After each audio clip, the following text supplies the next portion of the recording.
Hola, soy Gabriel León y estás escuchando La Ciencia Pop, un podcast sobre historias de ciencia. Un puente peatonal que cruza el corazón de Dublín y una curiosa anécdota con respecto a su funcionamiento será el punto de partida para una historia que nos llevará a conocer el desarrollo de una tecnología creada para facilitar la vida, pero que tuvo impactos enormes en otras áreas, particularmente en la forma de producir contenidos para la naciente industria de la televisión. Les recuerdo que este proyecto es financiado en un 100% por el aporte voluntario de mis muy queridos patrons.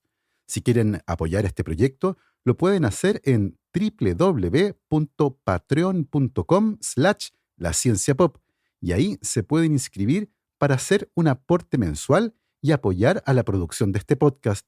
Como siempre, agradezco el apoyo de mis muy queridos patrons: Cristiano Teiza, Andrés Altamirano, Sebastián Toledo, Alberto Montt y Laura, Germaína Araya, Hernán y Lucas Castillo, Ana Lucía Luna, Simón Castillo Riedemann, Luciano Cisterna, Ricardo Yáñez, Fernando Montenegro, la familia Flores Noguer, Christian Fraser, la familia Helfman von de Sauer, Giuseppe Carufo, Michelle Baró, Cristóbal Moene, la familia Serpa Rebolledo, Pablo y Milesita Villalobos, la familia Tanuso Ramos, Rosario Calderón, Pedro Castillo, Adrián Cataldo, José Luis Ulloa, Marcela Martínez, Cristóbal Orellana, Diego Riquelme, Florencia Castañeda, Mauricio Silva, la familia Yuri Martínez, David González, Claudio Oyarzo y Toña, Cirilo, Fede y Pola, la familia Calen Queirolo, Alejandra Díaz, Fernando Araya, la familia de la Cruz Morales, Claudia Torres, Cosca Ibanya, Pilar Calderón, la familia Fuentes Schonfeld, la familia Tíes Ríos, Beatriz Geldres, Juan Catipillán, Emma y Ana Llenero, Paula Lagos, David Pelao Pérez, Katia Ramírez, Marigen Narea, Wolfram Gurlich, la familia Gallegos Iturriaga, Maricruz Ormeño y los Piñones Giseque.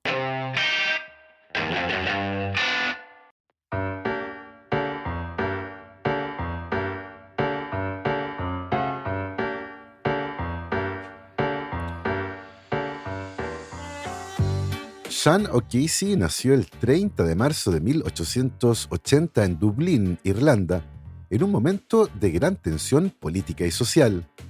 Hijo de padres protestantes, muy pronto el destino de la familia se tornaría muy oscuro, ya que cuando Sean O'Casey solo tenía 6 años, su padre murió, dejándolo a él, a su madre y a sus 13 hermanos sumidos en la más absoluta pobreza. Su infancia fue marcada no solo por este hecho, sino que también por las tensiones políticas de la Irlanda de fines del siglo XIX.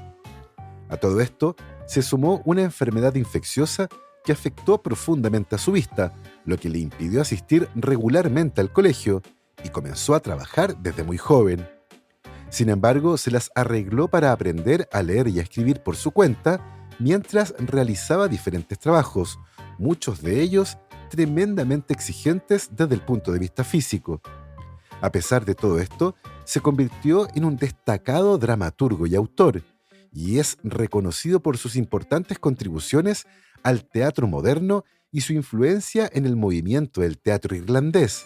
Su trabajo como dramaturgo se centró en temáticas extremadamente polémicas para la época, como el conflicto social, la pobreza y la lucha por la identidad nacional, ofreciendo una representación crítica y realista de la vida en Dublín durante y después de la Guerra de Independencia de Irlanda.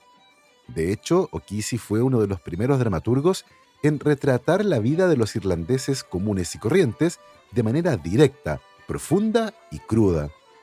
Aunque sus obras enfrentaron resistencia y controversia debido a su tratamiento de temas políticos y sociales, el autor fue reconocido por su valentía y habilidad para capturar la complejidad de la vida irlandesa.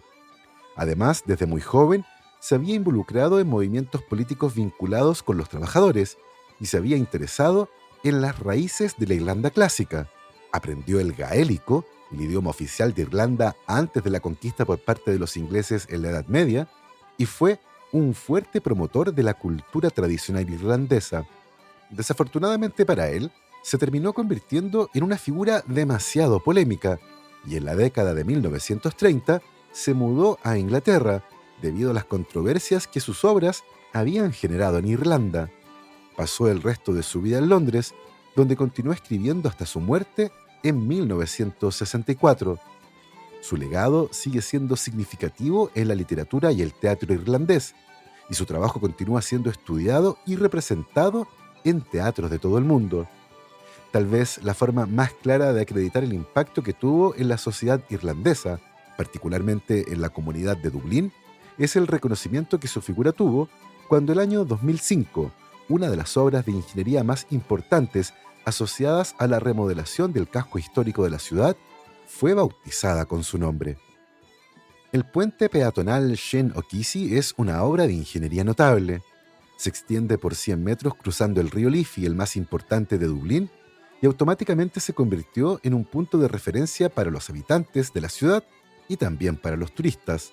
Una cosa interesante de este puente y que llamó la atención desde su inauguración es que debido al gran tráfico fluvial de la zona, fue proyectado como un puente basculante.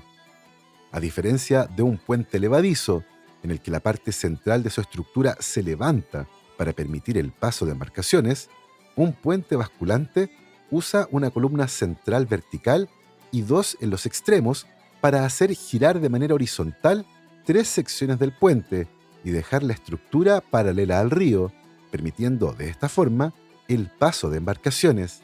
El puente, diseñado por los arquitectos Cyril O'Neill y O'Connor Sutton, fue galardonado por su diseño innovador y fue reconocido rápidamente como uno de los emblemas del Dublín del siglo XXI. Pero la novedad no duró mucho y solo 5 años después de ser inaugurado, el puente se convirtió en un fiasco. Resulta que a partir del año 2010, el puente no pudo ser operado y su sistema basculante no funcionó más, por lo que perdió su característica más distintiva.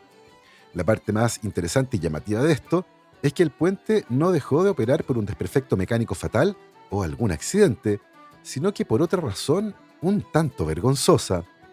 Resulta que el año 2010, la Autoridad Marítima y Fluvial de Dublín, que estaba a cargo de operar el sistema basculante del puente, se cambió a una nueva oficina en un moderno edificio, y en el traslado, de alguna manera, se extravió el control remoto que permitía operar el puente. Un control remoto extraviado es probablemente parte de nuestra vida cotidiana, pero uno que opera un puente basculante es bastante más exótico. No solo eso, la pérdida del control remoto ocurrió en un momento de crisis económica y a pesar de que solo costaba $2.000 reemplazarlo, el puente estuvo años sin funcionar, hasta que finalmente fue reprogramado y se instaló un nuevo control remoto el año 2014. Esta historia rápidamente se convirtió en noticia mundial y fue uno de los chascarros urbanos más grandes del siglo.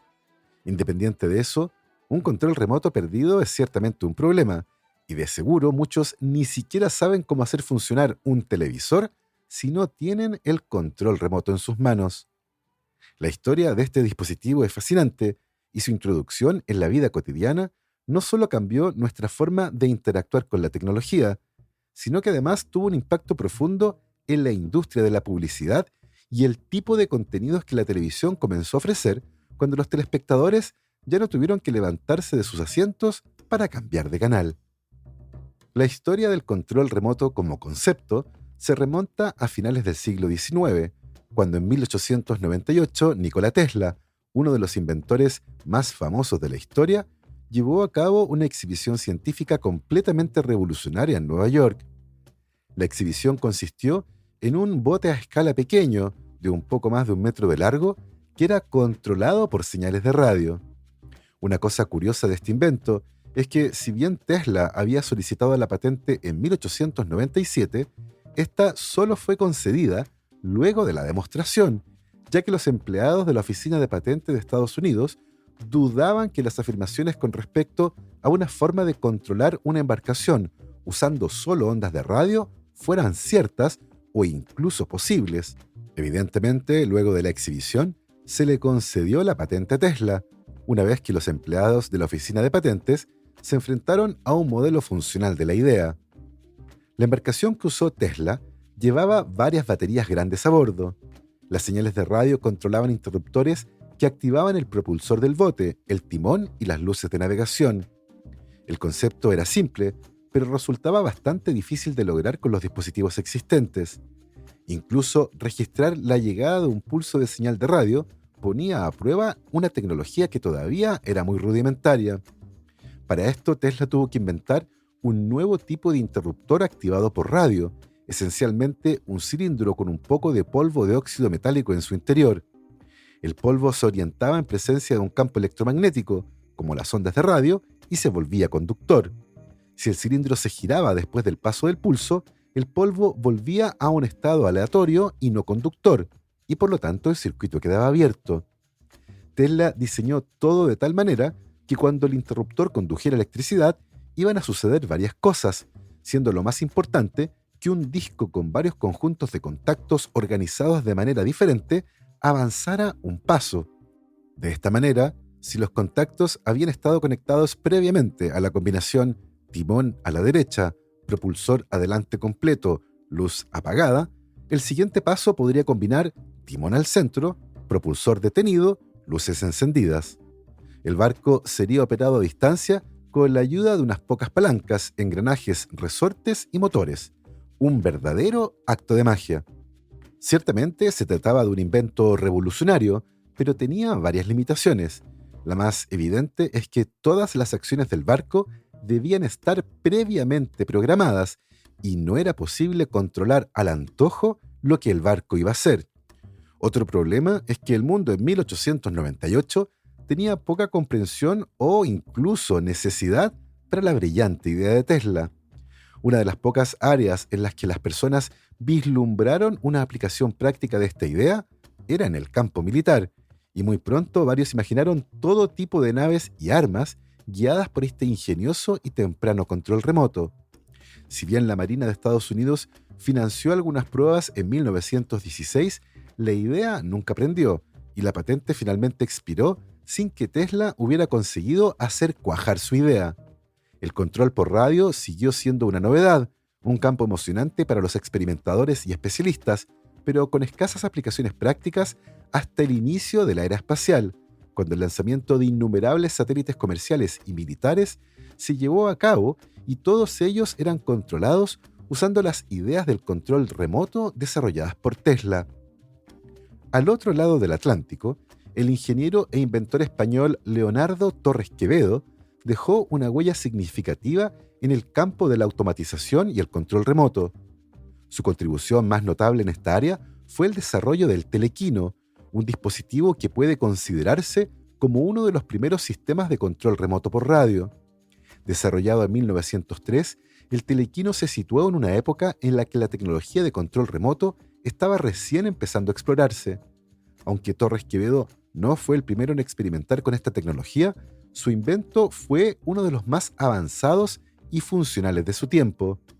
El telequino consistía en un sistema de radiocontrol que permitía activar o desactivar dispositivos eléctricos a distancia mediante ondas electromagnéticas. El funcionamiento del telequino se basaba en un transmisor y un receptor que operaban a través de ondas electromagnéticas. El transmisor enviaba una señal que podía controlar dispositivos eléctricos conectados al receptor. Esta capacidad de controlar objetos a distancia fue una innovación significativa en su época, demostrando el potencial que las ondas de radio tenían para la comunicación y el control remoto. Tal vez lo más interesante del trabajo de Torres Quevedo es que utilizó su telequino, igual que Tesla, para realizar una demostración pública, pero a diferencia de este, logró controlar un bote de tamaño real a distancia. Este avance notable en la tecnología de control remoto mostró la viabilidad de la tecnología para controlar objetos en movimiento mediante señales de radio. A pesar de que el telequino no tuvo una adopción masiva inmediata, sus principios influyeron en el desarrollo posterior de tecnologías de control remoto. Torres Quevedo patentó el telequino en 1903 y su invento recibió reconocimiento mundial por su ingenio y funcionalidad. Aunque no alcanzó una popularidad inmediata, sus ideas y desarrollos sentaron las bases para futuras innovaciones en el campo del control remoto y las comunicaciones inalámbricas. Leonardo Torres Quevedo es de hecho considerado como pionero en esta tecnología y su legado continúa siendo relevante en la historia de la ingeniería y la tecnología. Su trabajo, que incluye no solo el telequino, sino también otras invenciones, ha sido reevaluado y reconocido por su impacto en el desarrollo de tecnologías modernas de inicios del siglo XX. Su visión y creatividad siguen siendo una fuente de inspiración para los inventores actuales, y su telequino representa un importante hito en la evolución de los sistemas de control remoto. Ahora bien, a pesar de estos esfuerzos iniciales, el control remoto de máquinas no tuvo una gran aceptación. Nadie creía que fuera seguro usar métodos de esta naturaleza en embarcaciones que transportaran personas o cargas valiosas, y el escepticismo se convirtió en la barrera más grande para el desarrollo y adopción de estas ideas. Se trataba de una tecnología huérfana, una que estaba esperando que apareciera un problema que requiriera de esta solución. Y claro, los controles remotos encontraron su mejor aliado en la televisión.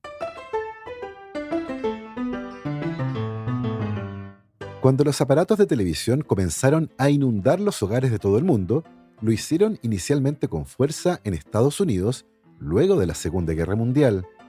Las innovaciones y el desarrollo tecnológico vinculado con la guerra, particularmente en áreas como la electrónica, muy pronto comenzaron a impactar a la sociedad completa.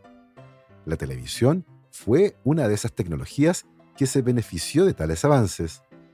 Muy pronto estos pesados y aparatosos equipos, tan grandes como un mueble, comenzaron lentamente a ser más comunes.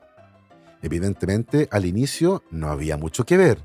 Las primeras estaciones de televisión ofrecían una programación muy limitada y la competencia era escasa, pero muy pronto otra industria cambiaría la forma de ver televisión: la industria de la publicidad.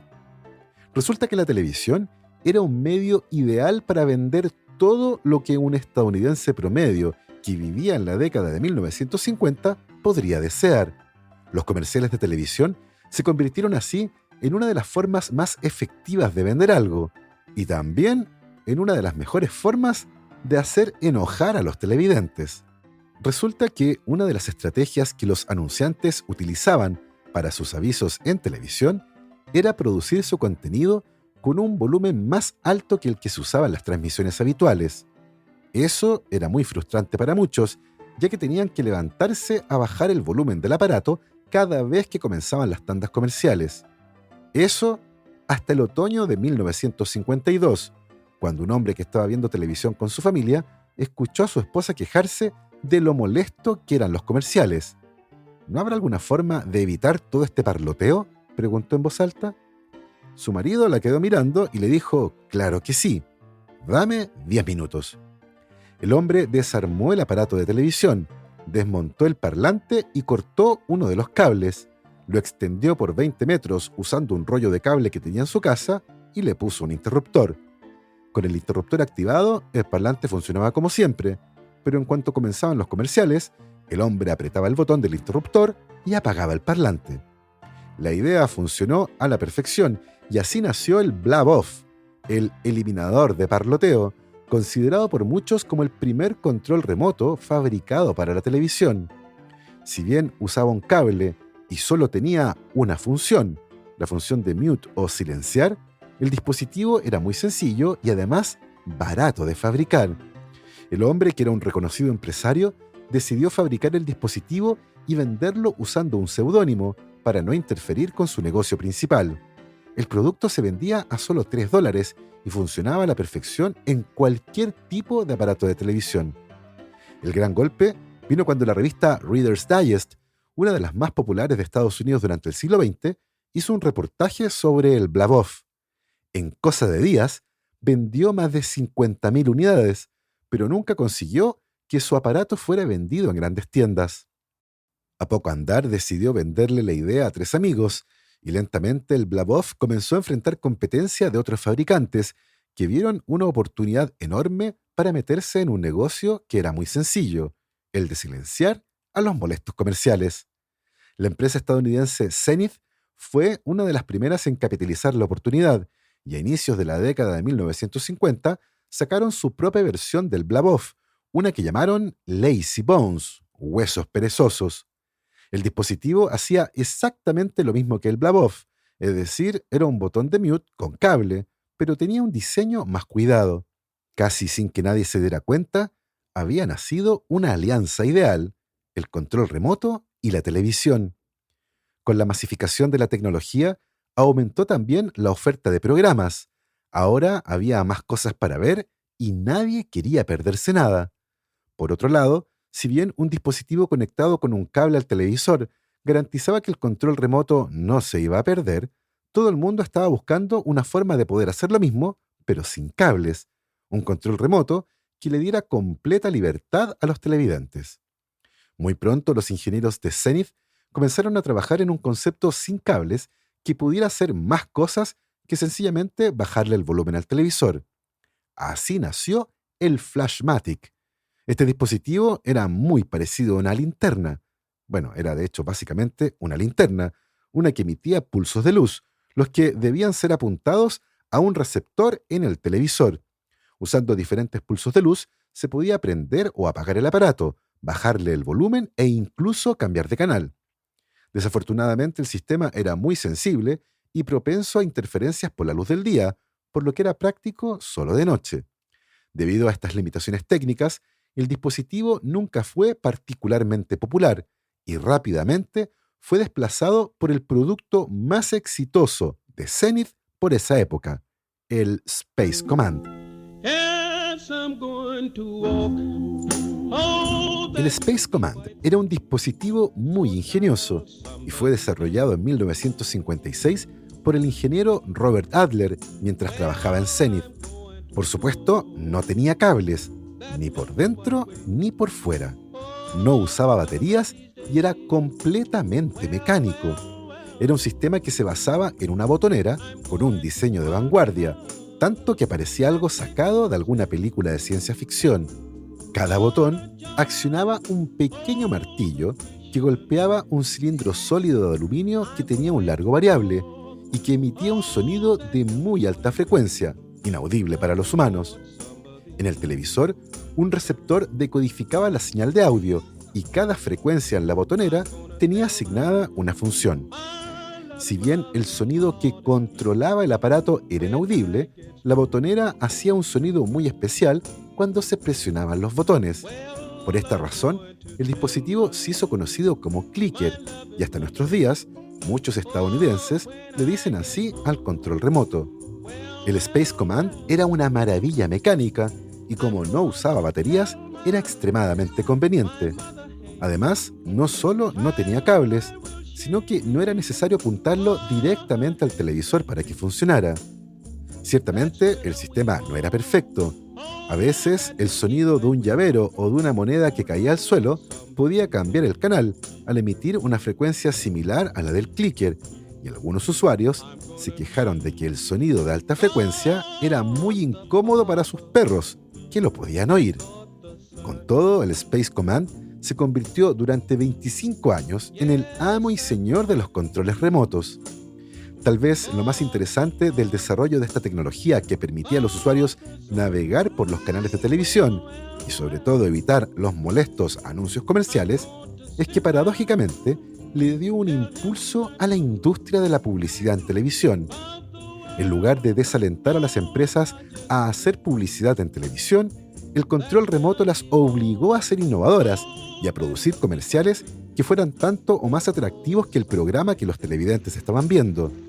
Esto atrajo a las mentes más creativas a una industria naciente y es el origen de fenómenos como los famosos comerciales del Super Bowl, un evento deportivo que en ciertas ocasiones es opacado por la calidad, creatividad e ingenio de los avisos publicitarios que son estrenados ese día en Estados Unidos.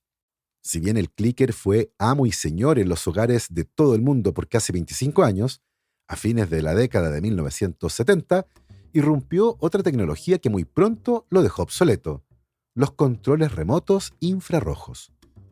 Un control remoto infrarrojo funciona mediante la emisión de señales de luz infrarroja que son recibidos por un dispositivo, como un televisor, para ejecutar un comando específico. La luz infrarroja es un tipo de radiación electromagnética, igual que la luz visible, pero con una longitud de onda más larga y por ende con menos energía. Las longitudes de onda infrarroja se sitúan entre los 700 nanómetros y 1 milímetro, lo que la hace efectivamente invisible al ojo humano.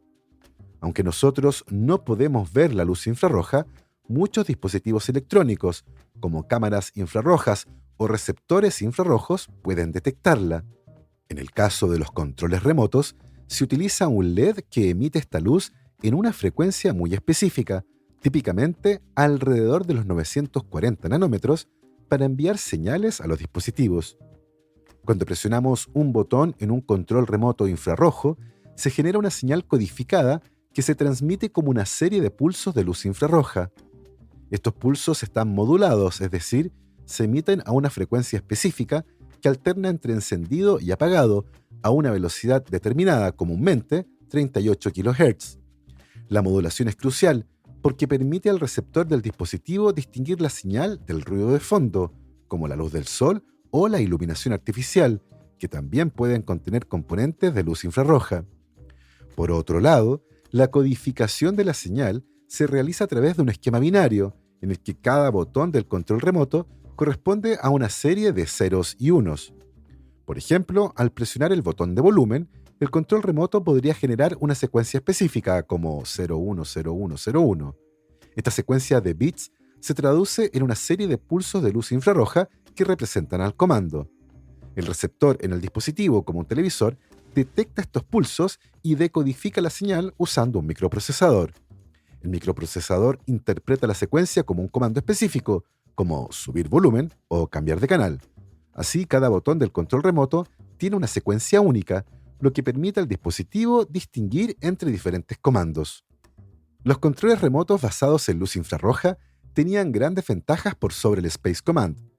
En primer lugar, debido a la naturaleza de la señal, los controles remotos infrarrojos podían codificar muchos más comandos.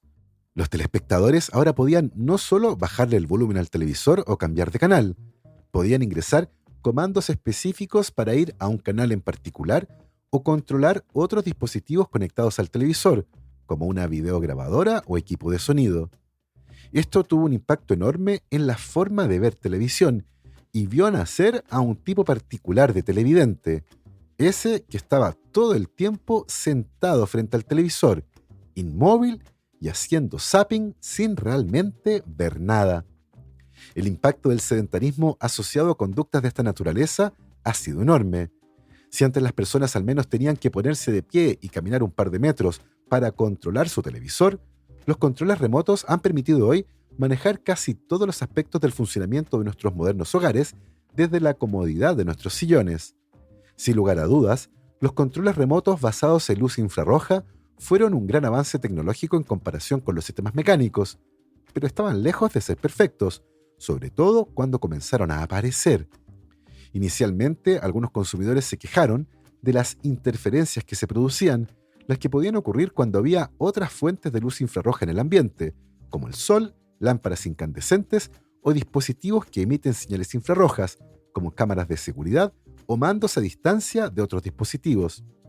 Si estas fuentes emiten en la misma frecuencia que el control remoto, el receptor puede confundirse y no interpretar correctamente la señal, lo que puede resultar en comandos no ejecutados o ejecutados incorrectamente. Además, los objetos físicos que bloquean la línea de visión entre el control remoto y el receptor, como paredes o muebles, pueden impedir que la señal llegue al dispositivo. En la década de 1980, era común que, particularmente en edificios de apartamentos, se presentaran interferencias entre controles remotos y dispositivos, y el control remoto de un aparato podía controlar a otro, causando frustración entre muchos. Hoy eso es algo muy poco frecuente, y una de las razones por las que un control remoto no puede controlar todos los aparatos de un hogar, y mucho menos a aparatos en otros hogares, se debe a la codificación única utilizada por cada dispositivo. Diferentes fabricantes utilizan diferentes esquemas de codificación y frecuencias de modulación para evitar que los controles remotos de un dispositivo interfieran con otros. Por ejemplo, el control remoto de una marca de televisión puede utilizar un protocolo diferente al de un sistema de audio de otra marca, lo que impide que un solo control remoto pueda operar a ambos dispositivos. Actualmente existen controles remotos universales que pueden ser programados para trabajar con múltiples dispositivos. Sin embargo, estos necesitan ser configurados específicamente para cada uno de los dispositivos que va a controlar, aprendiendo las secuencias de códigos o seleccionando el protocolo adecuado. Este sistema de control remoto infrarrojo, aunque efectivo y económico, tiene evidentemente sus limitaciones, como la necesidad de una línea de visión directa y la susceptibilidad a interferencias. Y por supuesto, requiere baterías, lo que también termina siendo muchas veces un tremendo problema, y las baterías de un control remoto migran entre distintos controles remotos. Sin embargo, sigue siendo la tecnología predominante para controlar dispositivos electrónicos domésticos, debido a su simplicidad y bajo costo. Y claro, la ausencia de cables que tenían los controles remotos antiguos nos dan la libertad que queremos, pero también permiten que estos dispositivos de vez en cuando se pierdan, incluyendo a los controles remotos de cosas tan complejas como un puente basculante en Dublín. Así hemos llegado al final de esta historia. Espero que la hayan disfrutado. Yo me despido, como siempre, agradeciendo el apoyo incondicional de mis muy queridos Patreons: Sandra Marras, María Soledad Neira, Giovanni Rosales, Olivia Artigas, Andrés Cepeda, Sergio y Jorge Pincheira, Sergio Yuri Espinosa, Felipe Abarzúa, Los Rojas Peredo, Mario Vicuña, Ariel Guerrero, Paola Oyarzún, Ronda Butler, Bruno Gisling, Silvana Cartagena y Gabriel Chimino, Natalia Moreno, La Cervecería Intrínseca, Maximiliano Alcayaga, Marjorie Leighton, la familia Poblete Díaz, Gonzalo y Lorenzo San Martín, Andrea Méndez, Guillermo Sebastián y Celeste Acuña, Edu Arnelo, Sofía del Villar, Mr. Corner, Bernie Love, Juan Francisco San Martín, la familia Gutiérrez Jorquera, Daniela Struckhardt, Juan Pablo Cortese, Gail Jewell, Javier Ocaranza, J. Pérez, Matías Ichay, la familia Verdugo Enríquez, Andrés Arias, Martina y Gaspar Fernández, César Antonio Cid, la familia Moya Velázquez, Liliana Guzmán, Carolina Sepúlveda, Pía Pérez y Diego León, Jordi Torras, José Manuel Carballo, Rolando Cosio, Víctor Bucarey, Julio Serrano, Almendra y Luna Andrus, Café Elqui, Javiera Castro, Playita Restobar Guanaqueros y el pintor Max Langevin. Nosotros nos volvemos a escuchar el próximo viernes. Que estén muy bien, cuídense mucho, lávense las manos y por supuesto que la ciencia los acompañe.